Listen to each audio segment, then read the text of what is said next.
Hello everyone, welcome back to your channel. आज का जो हमारा टॉपिक है डिस्कशन का वो है chemical reactions of carboxylic acid. ये टॉपिक हमने आज स्टार्ट नहीं किया है, इससे पहले जो 2 पार्ट है उसमें हमने इस टॉपिक को स्टार्ट किया था। ये पार्ट नंबर 13 है।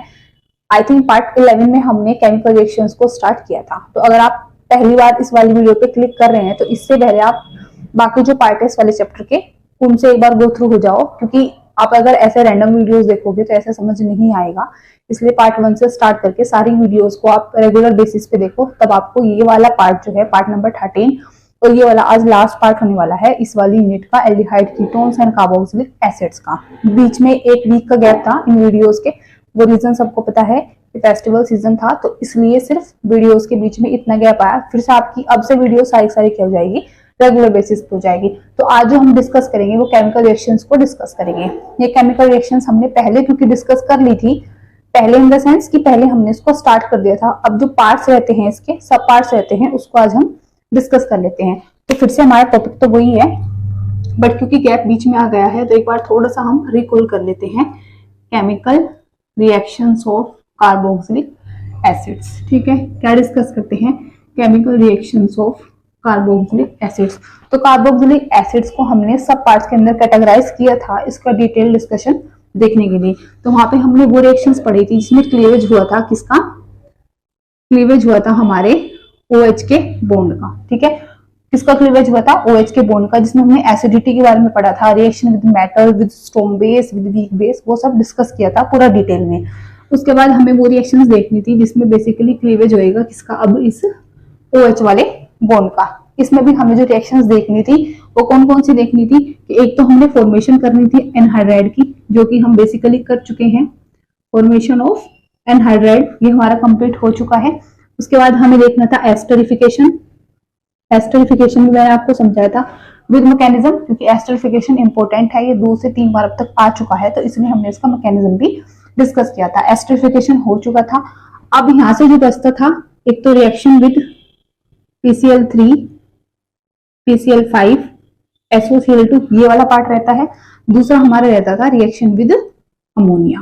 किसके साथ? रिएक्शन अमोनिया के साथ। तो ये 2 पार्ट हम आज डिस्कस करेंगे। उसके बाद जो हम यहाँ से डिस्कस करेंगे वो करेंगे reaction with COH as a whole group. इस पूरे के पूरे COH ग्रुप को लेके हम यहाँ पे रिएक्शंस करेंगे। कौन कौन सी रिएक्शंस हम देखेंगे? एक हम यहाँ पे देखेंगे रिडक्शन। क्या देखेंगे यहाँ पे? हम पहली रिएक्शन तो देखेंगे अपनी रिडक्शन। दूसरा हम देखेंगे डीकार्बोक्सिलेशन। क्या देखेंगे? डीकार्बोक्सिलेशन। डीकार्बोक्सिलेशन का मतलब होता है removal of CO2 molecule. CO2 molecule को बाहर निकाल देना इज डीकार्बोक्सिलेशन। इसके बाद हमें जो करना था लास्ट, वो करना था सब्स्टिट्यूशन, या मैं बोलूं फिर अदर रिएक्शन। तो सब्स्टिट्यूशन में भी हम 2 चीजें डिस्कस करेंगे, आज ही करेंगे। एक तो हाइड्रोकार्बन पार्ट के अंदर करेंगे सब्स्टिट्यूशन हम, ठीक है, हाइड्रोकार्बन पार्ट के अंदर। और दूसरा हम करेंगे किसके अंदर? अपना एरोमेटिक कार्बोक्सिल ग्रुप के अंदर, ठीक है। एक हम करेंगे एरोमेटिक कार्बोक्सिल ग्रुप के अंदर। तो ये वाली रिएक्शंस, यहाँ पे जितनी रिएक्शंस थी वो कंप्लीट हो चुके हैं। इसके 2 पार्ट्स कंप्लीट हो चुके हैं, 2 पार्ट ये बाकी रहते हैं, ये पूरा और ये पूरा। आज हम इस सारे को डिस्कस करके इस वाली यूनिट को यहीं पे क्या करेंगे? दी एंड। तो स्टार्ट करते हैं हम reaction with PCl3, PCl5 and SOCl2 से। अब ये वाली जो रिएक्शन है विद PCl3, PCl5 या SOCl2 वाली, ये रिएक्शंस हमने वैसे देखो पहले भी डिस्कस कर ली थी, बट क्योंकि मुझे लगता है कि शायद कुछ लोगों को याद नहीं होती, याद नहीं रहती, होती नहीं, याद नहीं रहती, और वो कारण होता है कि आप लोग रिवीजन नहीं करते, ठीक है। तो रिवीजन किया करो टाइम टाइम से। अब अगर हम करते हैं यहाँ पे कौन सी रिएक्शन अपनी, ये वाला था हमारा बेसिकली सेकंड वाले का सब पार्ट था C, जिसमें हमें क्या पढ़ना था? Reaction with PCl3, PCl5 and SOCl2, ये रिएक्शंस हमें यहाँ पे करनी है। तो मैंने आपको पहले भी जब चैप्टर पढ़ाया था haloalkanes and haloarenes, तो वहां पे एक चीज समझाई थी कि अगर कहीं कभी PCl3, PCl5 या SOCl2 आता है, अगर आप इनके साथ रिएक्शन कराते हो तो एक चीज हमेशा ध्यान में रखनी है, और वो क्या रखनी है कि इनके बाय प्रोडक्ट्स क्या निकलते हैं। इनके बाय प्रोडक्ट्स क्या निकलते हैं? देखो, अगर मैं लेती हूँ कार्बोक्सिल एसिड, उसकी रिएक्शन अगर मैं कराने लगूं PCl3 के साथ में, किसके साथ में? PCl3 के। फिर से हमने लिया अपना कार्बोक्सिल ग्रुप, उसकी रिएक्शन में कराती हूँ अगर PCl5 के साथ में, ठीक है। फिर से इसकी यही ग्रुप लिया और इसकी रिएक्शन मैं कराती हूँ SOCl2 के साथ में, जो कि हमारा क्या होता है, थायोनिल क्लोराइड। क्या होता है, थायोनिल क्लोराइड। तो अगर कहीं पे PCl3 है तो सोचना कुछ नहीं है, अगर PCl3 है तो हमारा जो बाय प्रोडक्ट निकलता है वो निकलता है H3PO3। क्या निकलता है, H3PO3, जिसको बोला जाता है फॉस्फोरस एसिड। क्या बोलते हैं इसको, फॉस्फोरस एसिड। ठीक है, ये फॉस्फोरिक नहीं है, फॉस्फोरिक होता है H3PO4, ये है फॉस्फोरस H3PO3। उसके बाद अगर PCl5 होता है तो जो बाय प्रोडक्ट निकलता है वो क्या निकलता है, POX3 प्लस HCl। क्या निकलता है, POX3 प्लस HCl। अब क्योंकि हेलोजन यहाँ पे हमने फिक्स कर लिया कि वो क्लोरीन है, तो मैं लिख सकती हूँ POCl3। क्या लिख सकती हूँ, POCl3 प्लस HCl। अगर कहीं पे SOCl2 है तो SOCl2 के केस में क्या होगा, फिर से SO2 plus HCl, SO2 plus HCl। अब अगर इतना हमें याद है तो सीधी सी बात है, अब कुछ नहीं बचता रिएक्शन में, अब हमें बस क्या करनी है, बैलेंसिंग करनी है। जैसे हमारे पास है कार्बोक्सिल ग्रुप, इसकी रिएक्शन में कराती हूँ PCl3 के साथ में। तो PCl3 है और कार्बोक्सिल ग्रुप है, यहाँ से क्या बाहर निकला, एक फोस्फोरस इधर है, एक फोस्फोरस इधर है। यहाँ पे है हमारे पास कितने हाइड्रोजन, 3 हाइड्रोजन।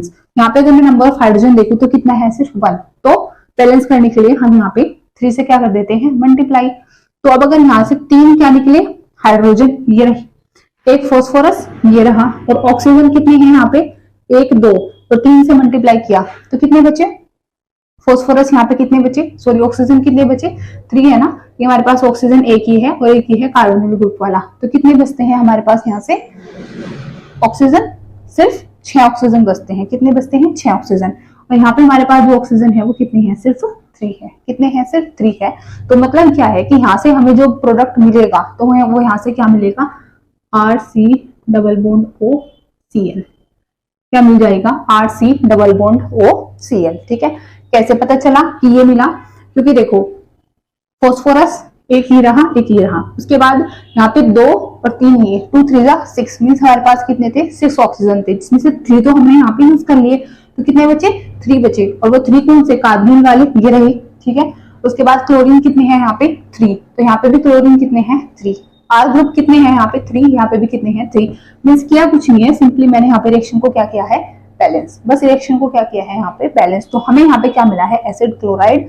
तो अगर हमने फोस्फोरस एसिड को बाहर निकाला तो हमने रिएक्शन कराई कार्बोक्सिल एसिड की, इसके साथ में PCl3 के साथ में, तो हमें वहां से जो मेन प्रोडक्ट मिलता है या मेजर प्रोडक्ट मिलता है वो क्या मिल जाता है, एसिड क्लोराइड। क्या मिल जाता है, वो मेन प्रोडक्ट एसिड क्लोराइड। ठीक है, उसके बाद अगर कार्बोक्सिल एसिड की रिएक्शन PCl5 के साथ में कराई जाती है तब क्या होता है, यहाँ पे है एक फोस्फोरस, यहाँ पे भी एक फोस्फोरस है, हाइड्रोजन एक है, यहाँ पे भी हाइड्रोजन है। मीन्स यहाँ पे हम किसी से मल्टीप्लाई नहीं करेंगे।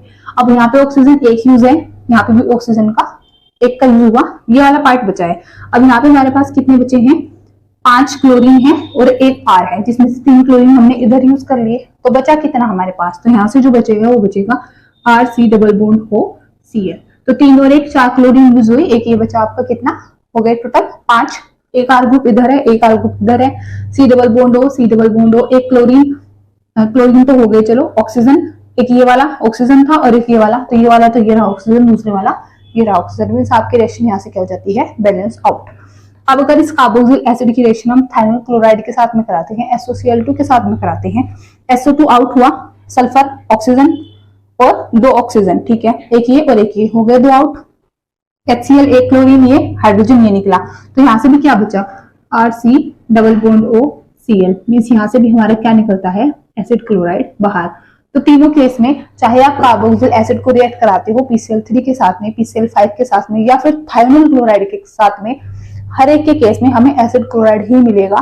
और ये जो बाय प्रोडक्ट्स हैं ये कभी भी चेंज नहीं होते, चाहे आप हेलोएल्कीन के साथ रिएक्शन कराओ, चाहे आप किसी और के साथ में रिएक्शन कराओ, ठीक है, चाहे फिर आप कार्बोक्सिल एसिड के साथ में रिएक्शन कराओ। तो अगर आपको ये बाय प्रोडक्ट्स याद है तो फिर आप रिएक्शन को इजीली बैलेंस करके बता सकते हो कि हमारा मेजर प्रोडक्ट यहाँ से क्या आने वाला है। तो ये हमारा C पार्ट था जिसमें हमने रिएक्शन पढ़ी है कार्बोक्सिल एसिड की with PCl3, PCl5 and SOCl2 के साथ में। इसके बाद जो हम रिएक्शन करेंगे वो रिएक्शन करेंगे विद अमोनिया। किसके साथ में रिएक्शन करेंगे, अमोनिया के साथ में। अच्छा देखो, इन वाली रिएक्शन का ना कोई मैकेनिज्म नहीं होता, क्योंकि सिंपली अगर आपको बाय प्रोडक्ट याद रखने पड़ रहे हैं तो आप रिएक्शन को तो बैलेंस कर ही सकते हो। और ये चीज हमने पढ़ी होती है क्लास 11th में, है ना, क्लास 11th में पढ़ के आते हो ना आप, कि मौज मस्ती करके आते हो। क्लास 11th में बैलेंसिंग हम पढ़ लेते हैं, ठीक है, बेसिकली 10th में पढ़ लेते हैं, बस 11th में फिलोडॉक्स चैप्टर है ना आपका, वहां पे भी पढ़ते हैं बैलेंसिंग वगैरह। तो बैलेंसिंग आपको आनी चाहिए क्योंकि वो यूज होती है डायरेक्टली भी और इनडायरेक्टली भी कई सारी रिएक्शंस में ऑर्गेनिक केमिस्ट्री की। अब अगर हम बात करते हैं अपने डी पार्ट की, जो कि है रिएक्शन विद अमोनिया। क्या है जी? Reaction with ammonia. अमोनिया क्या होता है? NH3। अब अगर मेरे पास है कार्बोक्सिल एसिड, ठीक है, ये आर आपका, कोई भी हम आर आपका ग्रुप ले सकते हैं, ठीक है, कोई भी एल्काइल या फिर एराइल ग्रुप ले सकते हैं। अब अगर आप मानो मैं आपका यहाँ पे CH3 ले लेती हूँ और एक मिथाइल ग्रुप ले लेती हूँ, ठीक है, ये है क्या मेरा एथेनोइक एसिड। क्या है? Ethanoic acid. इसकी रिएक्शन अगर मैं NH3 के साथ में कराती हूँ, किसके साथ में? NH3 के साथ में, तो हमें यहाँ से क्या मिलता है? अच्छा, इसको एथेनोइक एसिड भी बोला जाता है, और क्या बोला जाता है इसको? कॉमन नेम क्या होता है इसका? Acetic acid. क्या होता है इसका कॉमन नेम? एसिटिक एसिड, ठीक है। एसिटिक एसिड की रिएक्शन जब अमोनिया के साथ में की जाती है तो वहां से हमें मिलता है अमोनियम एसीटेट।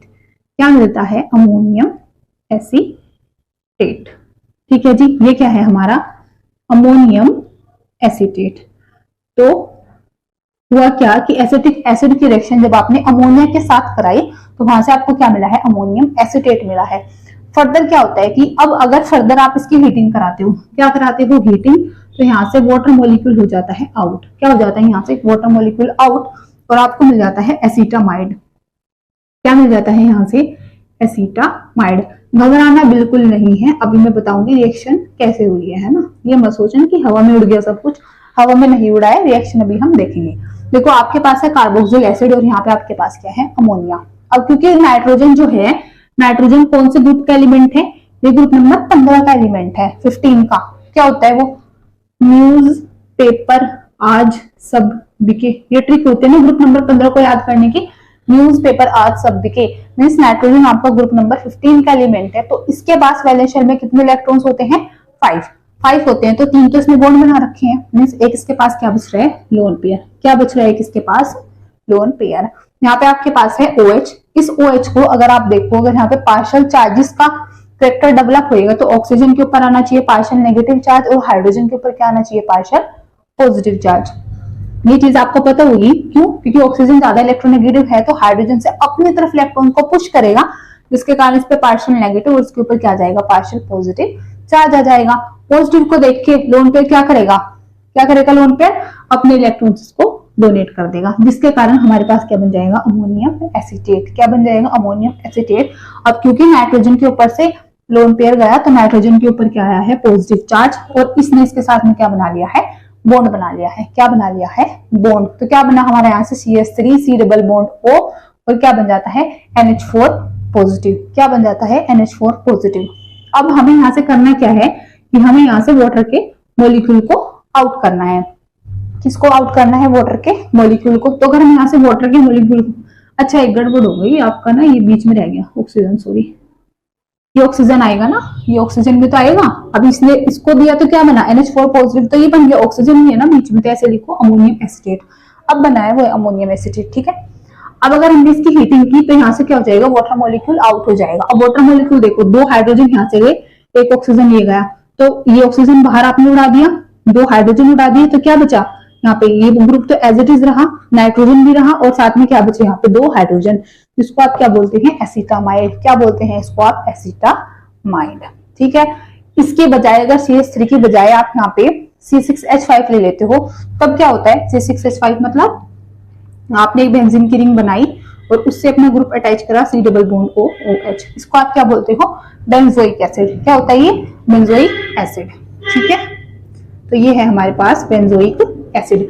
इसकी रिएक्शन अगर मैं अमोनिया के साथ कराती हूँ, फिर से सेम किस्सा होएगा। लोन पेयर तो इसके पास भी है ना, ये नाइट्रोजन नाइट्रोजन एक ही तो है, एक जैसी तो है अमोनिया, तो इसके पास भी लोन पेयर है। यहाँ से भी लोन पेयर आपका डोनेट होएगा और यहाँ पे आपको क्या मिलेगा? ये बेंजीन की ring C double bond O NH4 positive, ये मिल जाएगा इतना, ठीक है। ये क्या मिल जाएगा हमें यहाँ से? अब फर्दर जब आप इसकी हीटिंग करोगे तो यहाँ से क्या हो जाएगा, फिर से वाटर मॉलिक्यूल आउट हो जाएगा। अगर वाटर मॉलिक्यूल आउट रहेगा, दो हाइड्रोजन जाएंगे, एक ऑक्सीजन जाएगा, तो यहाँ से फिर से बेंजीन मिलेगी, उसके ऊपर C double bond O NH2 मिलेगा। मींस प्रोडक्ट का नाम क्या होएगा, बेंजामाइड। क्या हो जाएगा, बेंजामाइड। ठीक है, तो जैसे हमें ऊपर मिला है एसिटामाइड, जब हमने एसिटिक एसिड लिया, अगर आप बेंजोइक एसिड लेते हो तो आपको मिलता है बेंजामाइड। ठीक, तो ये रिएक्शन थी विद अमोनिया के साथ में। अब एक बहुत इंपॉर्टेंट रिएक्शन है जो होती है थैलिक एसिड की। किसकी होती है, थैलिक एसिड की। मींस जब आप बेंजीन रिंग से दो हाइड्रोजन को हटा के दो कार्बोक्सिल ग्रुप को ऐड करते हो, उसको बोला जाता है थैलिक एसिड। तो यहाँ पे हम रिएक्शन कराएंगे थैलिक एसिड की, किसके साथ में, थैलिक एसिड की रिएक्शन कराएंगे अमोनिया के साथ में। फिर देखते हैं क्या होता है, क्योंकि ये ना पूछा जाता है कई बार कि थैलामाइड कब बनता है, थैलीमाइड कब बनता है, थैलिक एसिड क्या होता है। सबसे बड़ी बात, तुम्हें पता ही नहीं होता कि थैलिक एसिड क्या होता है। ठीक है, तो याद रखेंगे हम, थैलिक एसिड क्या होता है कि जब बेंजीन से दो हाइड्रोजन को हटा के उसकी बजाय दो कार्बोक्सिल ग्रुप लगते हैं, उसको आप बोलते हो थैलिक एसिड। तो क्या होता है थैलिक एसिड, देखो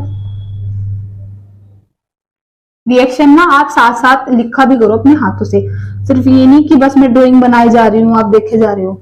ठीक है, क्योंकि जब तक आप रिएक्शंस नहीं लिखोगे तब तक बातें नहीं बनेगी। तो देखो ये है आपके पास थैलिक एसिड। अब है तो बेंजीन की रिंग, यहां से आपने बस दो हाइड्रोजन को हटाया, उसके बजाय दो कार्बोक्सिल ग्रुप्स लगा दिए, तो क्या बन जाता है थैलिक एसिड। अब थैलिक एसिड की रिएक्शन आपको अमोनिया के साथ करानी है। किसके साथ करानी है, अमोनिया के साथ। अब क्वेश्चन ये आएगा कि क्या सिर्फ आप एक मोल लोगे अमोनिया का, नहीं, क्योंकि आपके पास दो कार्बोक्सिल ग्रुप है, तो आप 2 मोल्स ले लो, किसके, अमोनिया के। तो यहां से होएगा क्या, आपके पास जो अमोनियम एसिटेट बनता है C double bond O negative NH4 positive, ऐसे बनता है ना, C double bond O negative NH4 positive, ये बन जाता है। ठीक है, फिर से आपके पास दो अमोनिया है, दोनों के पास लोन पेयर है, H पॉजिटिव है, दोनों के ऊपर पार्शियल पॉजिटिव चार्ज है, लोन पेयर दोनों डोनेट करेंगे, ये आपका क्या बन जाएगा, एक इंटरमीडिएट बन जाएगा। क्या बन जाएगा, इंटरमीडिएट, जिसको आप बोलते हो थैलामाइड। क्या बोलते हो, थैलामाइड बोलते हो। ठीक है, क्या बोलते हैं हम इसको, थैलामाइड। ठीक है,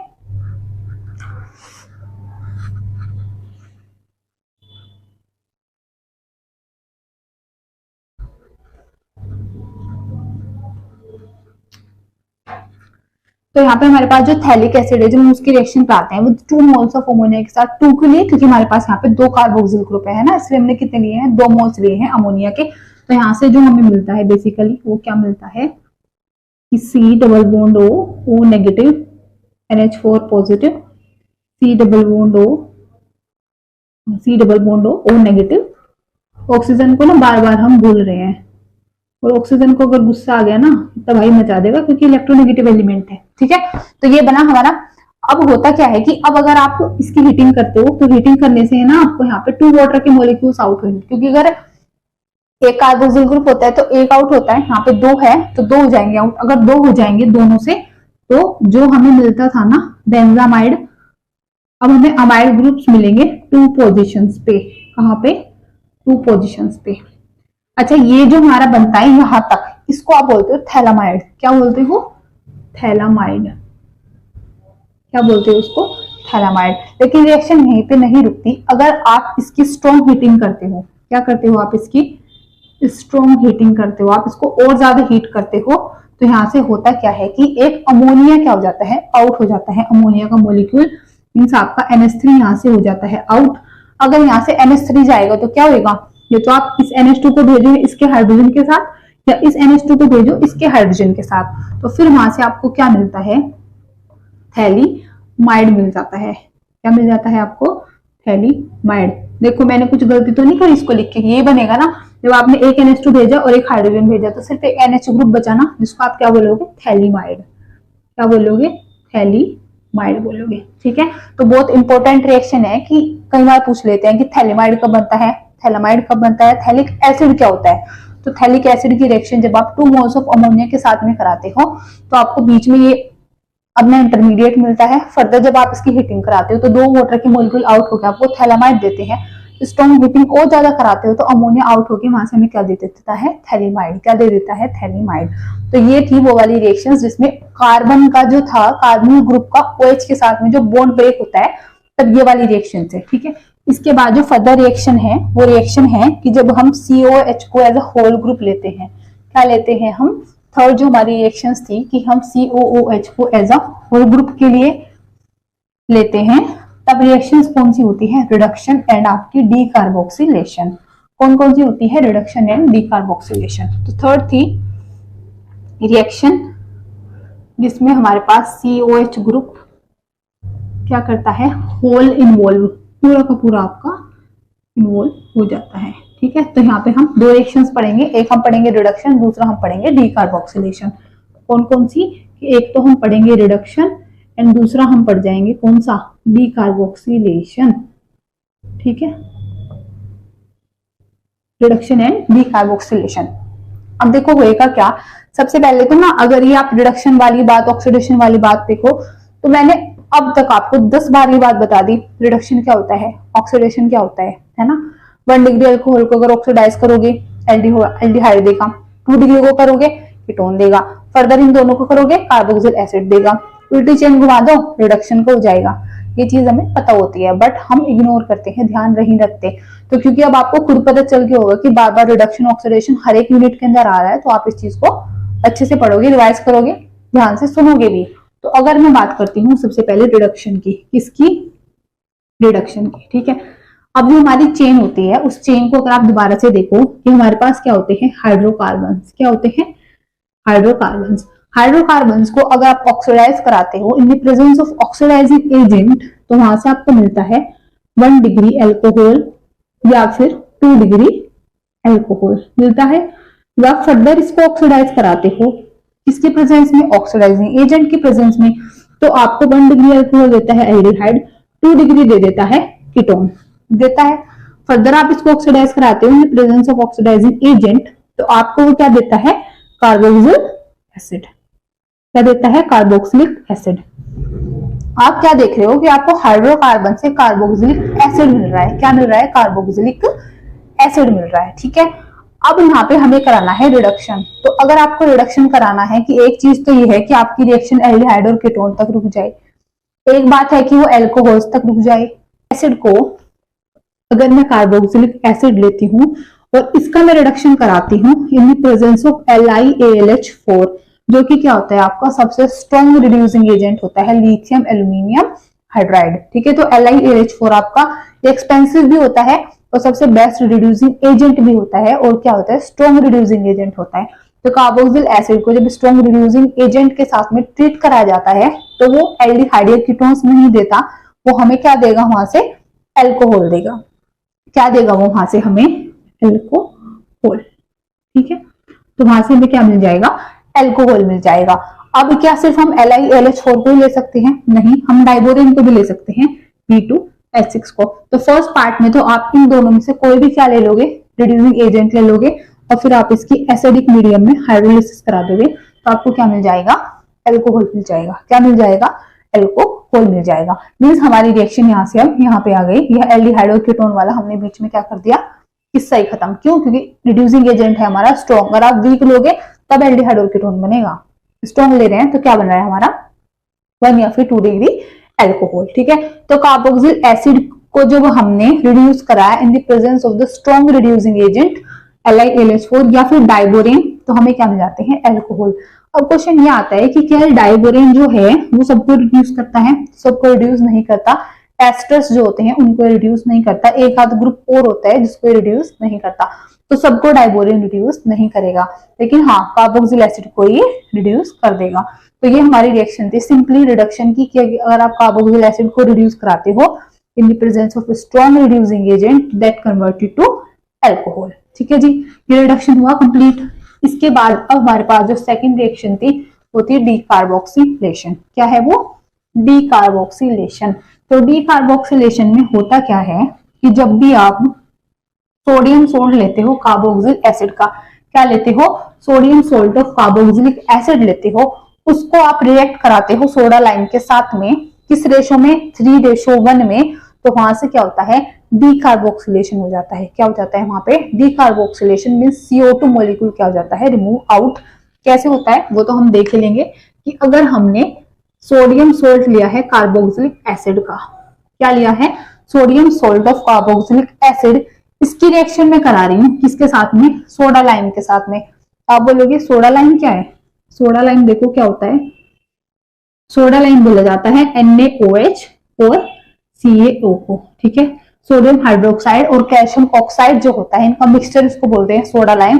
और ये भी हमें लेना है 3:1 में, किसमें लेना है 3:1 में।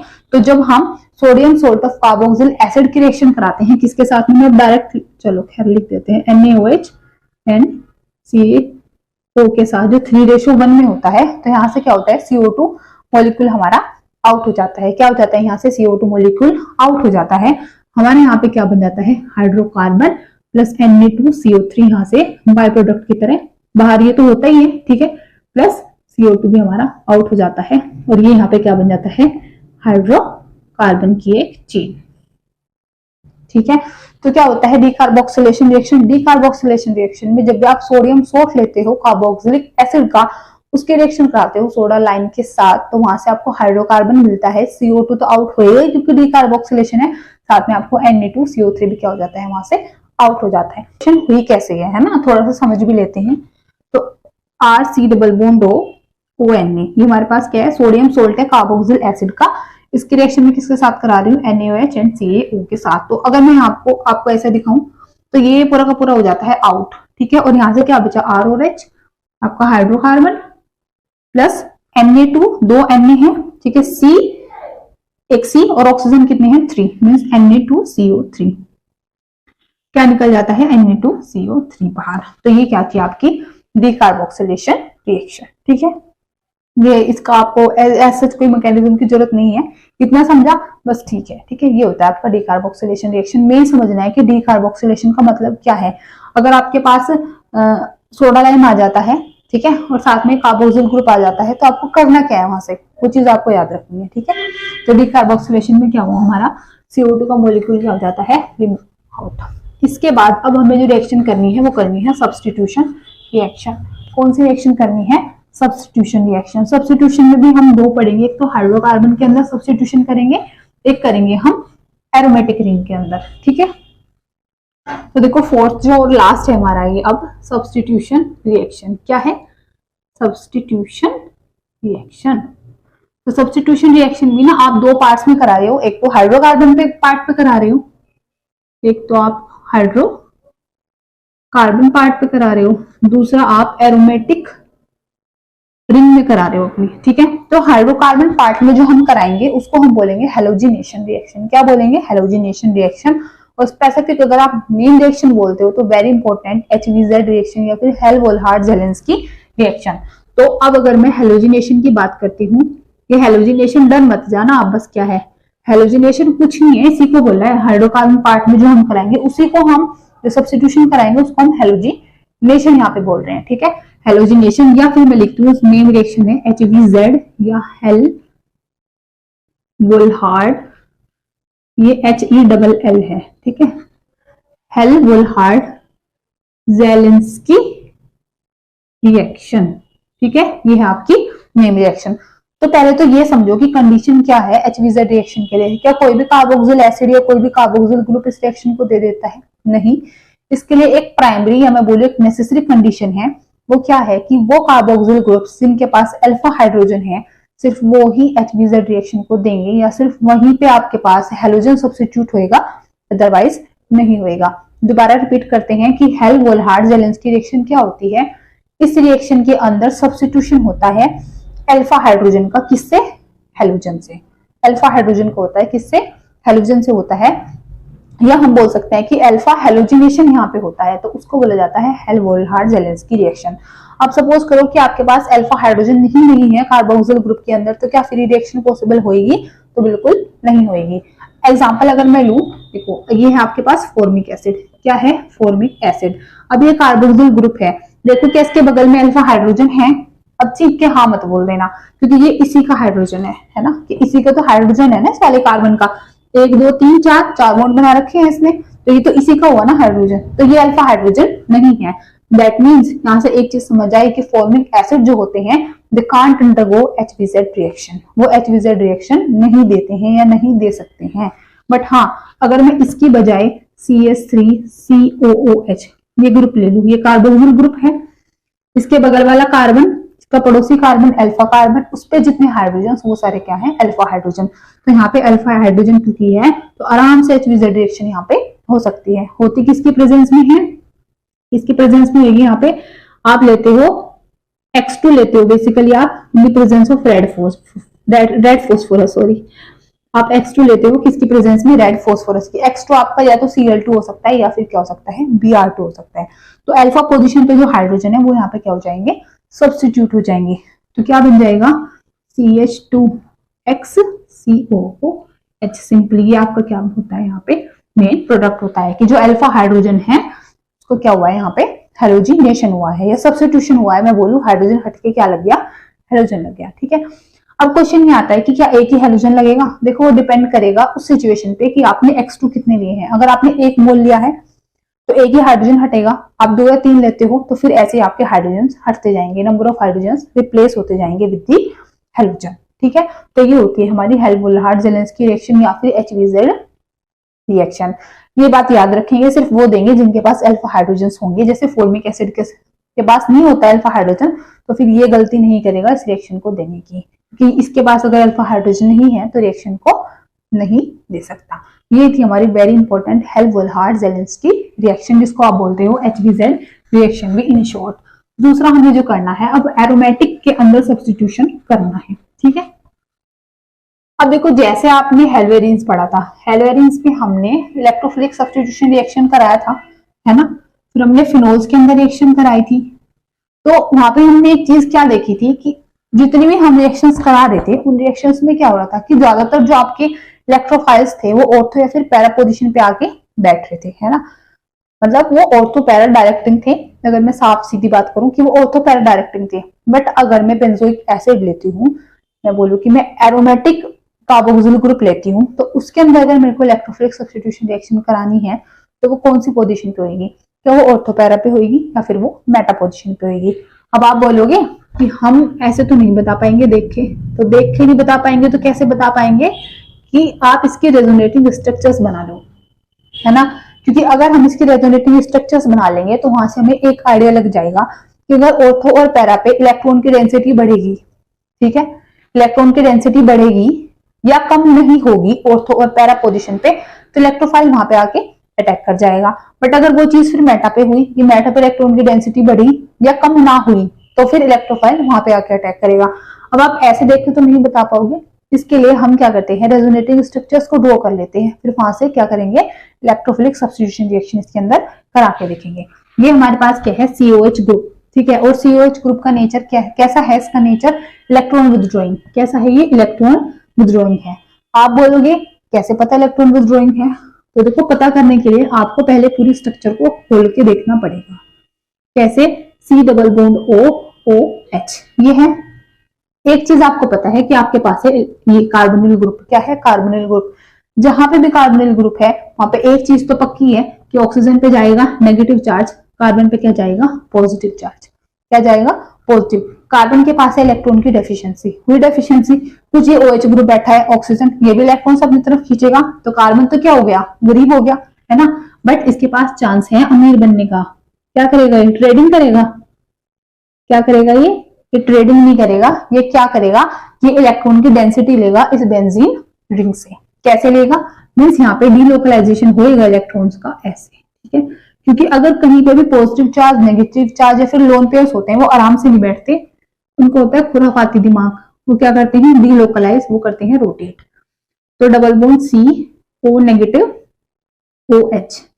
अब इतना समझो कि कैसे हुआ, देखो जब इसने इलेक्ट्रॉन्स अपनी तरफ खींचे तो ये वाला बॉन्ड हुआ शिफ्ट यहाँ से, क्योंकि इस कार्बन से हुआ तो इसके ऊपर क्या आया है, पॉजिटिव चार्ज। क्या आया है, पॉजिटिव चार्ज।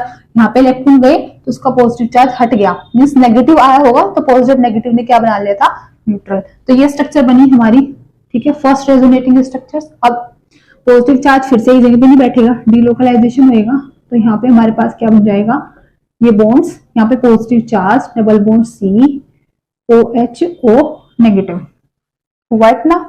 अब ये वाला बॉन्ड होएगा आपका यहाँ पे शिफ्ट। जब ये वाला बॉन्ड यहाँ पे शिफ्ट होएगा, देखो होएगा क्या, ये वाला यहाँ पे जाएगा, ये यहाँ पे जाएगा, इसके ऊपर आएगा positive charge, double bond COH, O negative. इतना कोई दिक्कत? ठीक है, इतना यहाँ पे आया पॉजिटिव चार्ज। अब आप इस वाले डबल बॉन्ड को यहाँ पे भेज दो, क्योंकि आपका काम क्या है, आपको तो पॉजिटिव को नहीं बैठने देना, बस आराम से इसको घुमाते रहो, ये ऐसे। कार्बन के ऊपर फिर से आ जाएगा पॉजिटिव, O नेगेटिव, OH। ये पॉजिटिव नेगेटिव फिर से यहाँ पे क्या बन जाएगा, डबल बॉन्ड। मीन्स ये हमारे पास क्या बन जाती है, रेजोनेटिंग स्ट्रक्चर्स। अगर मैं अब इनको मार्क करूं तो ये आपकी हो जाएगी, इसको आप ले लो A, इसको आप ले लो B, इसको आप ले लो C। इन तीन स्ट्रक्चर्स में आप कुछ ऑब्जर्व करो, और अगर आप ऑब्जर्व करते हो ध्यान से तो आपको एक चीज दिखाई देगी कि ऑर्थो पोजीशन पे पॉजिटिव चार्ज आ रहा है, पैरा पोजीशन पे भी पॉजिटिव चार्ज आ रहा है, बट ये जो मेटा पोजीशन है इन पे तो कहीं पे पॉजिटिव चार्ज नहीं है। दैट मीन्स कि बेंजोइक एसिड के अंदर जब हमने रेजोनेटिंग स्ट्रक्चर्स को बना के देखा तो एक चीज तो वहां से कंफर्म हुई कि जो इलेक्ट्रॉन की डेंसिटी घटती है, डिक्रीज होती है, वो ऑर्थो और पैरा पोजीशन पे हो रही है। मीन्स मेटा पोजीशन पे जितनी इलेक्ट्रॉन डेंसिटी थी वो उतनी की इतनी है, बट ऑर्थो और पैरा पे डिक्रीज हो जाती है, इलेक्ट्रॉन की डेंसिटी हमारी घट जाती है।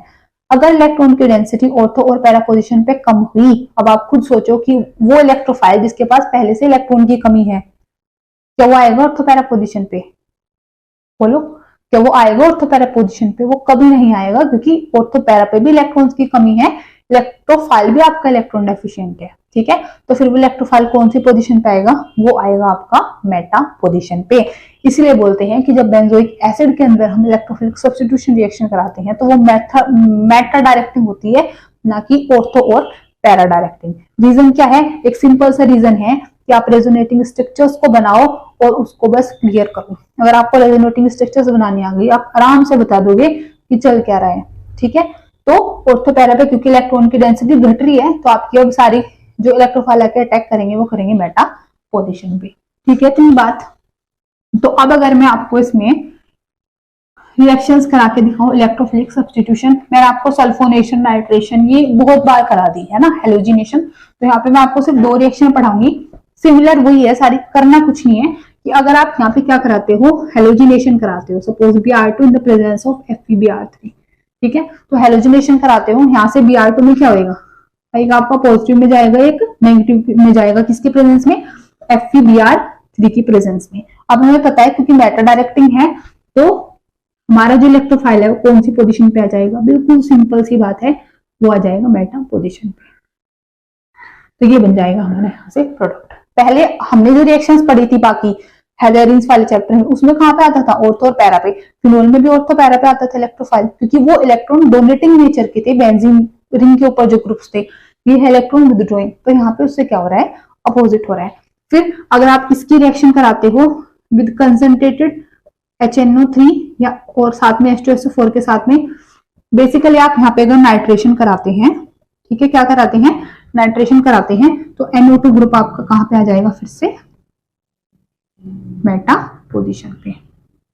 ठीक है, ये आपकी दो रिएक्शन मैंने आपको बताई, जो कि क्या थी, इलेक्ट्रोफिलिक सब्स्टिट्यूशन रिएक्शन। क्योंकि अब तक मैंने जितने भी पार्ट्स वीडियोस बनाई हैं, मैंने आपको रिएक्शन बार बार पढ़ाई है, तो मेन जो हमारा एम था वो समझना ये था कि ऑर्थो पैरा डायरेक्टिंग होता है या फिर मेटा डायरेक्टिंग होता है। ठीक है, तो यहीं पे हमारी ये वाली यूनिट खत्म होती है, aldehyde ketones and carboxylic acid. Video अगर आपको अच्छी लगती है, वीडियो आपके लिए अगर यूजफुल होती है, तो वीडियो आप औरों को भी शेयर किया करो, वीडियो को लाइक किया करो, चैनल को सब्सक्राइब करना, और सारे के सारे नोटिफिकेशन अगर आपको ऑन टाइम चाहिए तो आप बेल आइकन को भी प्रेस कर दिया करो। कंजूसी मत किया करो।